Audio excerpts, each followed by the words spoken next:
প্রিয় দর্শক, প্লেহেড যেখানেই থাকুক না কেন আপনি একটা নির্দিষ্ট স্থানে কাটতে চাচ্ছেন। অর্থাৎ আপনাদেরকে পুরো ব্যাপারটা বোঝানোর জন্য আমি একটা ভিডিও নিয়ে আসি, ফুটেজ নিয়ে আসি। ওকে, আসলাম। এখন আপনি যদি এটাকে বলা হচ্ছে আমাদের প্লেহেড, হ্যাঁ? এই যে জিনিসটা আমি নড়াচড়া করতেছি, এই জিনিসটাকে বলা হচ্ছে প্লেহেড, হ্যাঁ? তো এখন আপনি এই অপশনগুলো যদি কাটতে চান তাহলে আপনাকে প্লেহেডটা ওখানে রাখতে হবে। ধরেন আপনি একে এই বরাবর একটা কাটতে চাচ্ছেন, তাহলে আপনাকে কি করতে হবে? প্লেহেডটা এখানে নিয়ে আসতে হবে। নিয়ে আসার পর এখানে এই যে এই বাটনে ক্লিক করতে হবে অথবা কন্ট্রোল ডি চাপতে হবে। তারপরে কি হবে? এটা ক্লিয়ারে কেটে যাবে। অর্থাৎ এই প্লেহেড যেখানে থাকতেছে আপনার ভিডিওটা কি সেখানে স্প্লিট হচ্ছে। এখন আপনি চাচ্ছেন না আপনি প্লেহেড যেখানে থাকুক না কেন আপনি আ একটা নির্দিষ্ট এরিয়ায় কাটবেন। তো সেই কাজটা করার জন্য আপনাকে কি করতে হবে? এই যে এ এ দেখতেছেন কার্সরের মতো আইকনটা এখান থেকে এইখানে ক্লিক করলে পরে এখানে দেখতে পাচ্ছেন স্প্লিট। এই স্প্লিট সিলেক্ট করবেন। সিলেক্ট করার পর আপনি ধরেন আপনার প্লেহেড এখানে আছে। আপনি ধরেন এখানে কাটতে চাচ্ছেন। আপনি দেখতে পাচ্ছেন এখানে একটা আ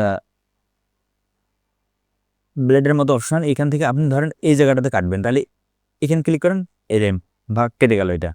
আবার এখানে কাটতে চাচ্ছেন, এই যে কেটে গেল। ওকে, আমরা প্লেহেড কিন্তু এইখানে আছে। কিন্তু তারপরে এখানে কি আমরা এখন কাটতে পারতেছি। ওকে? তো এভাবেই আপনারা প্লেহেড ছাড়াও নির্দিষ্ট একটা স্থানে কাটার জন্য আপনাকে এই অপশনটি আ সিলেক্ট করতে হবে। ওকে?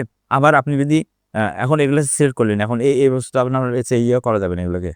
আপনি যখন এটা সিলেক্ট হবে তখন আপনি ডিলিট করতে পারবেন না। তাহলে আপনাকে কি করতে হবে? এটা দিয়ে শুধু কাটা যাবে কিন্তু, হ্যাঁ? এখন আপনি যদি ডিলিট করতে চান তাহলে আপনাকে এখানে আবার ক্লিক করে এই যে সিলেক্টে ক্লিক করতে হবে। এখন আপনি সিলেক্ট করেন, যেটা সিলেক্ট করতে চাচ্ছেন সেটা। এখন এটা আপনি মাউসের রাইট ক্লিক করে এখান থেকে ডিলিট করতে পারেন অথবা আপনার ব্যাক স্পেস চেপেও ডিলিট করতে পারেন। ব্যাক স্পেস অথবা ডিলিট বাটন চেপেও যেকোনো একটা চেপে ডিলিট করতে পারেন। ওকে? তো এভাবেই আপনাদের হ্যাঁ, এই যে স্পিড অপশন ছাড়াও আপনারা এখান থেকে আ এই স্পিড সেটের পরে আপনি নির্দিষ্ট কিছু অংশ কেটে নিতে পারেন খুব সহজেই।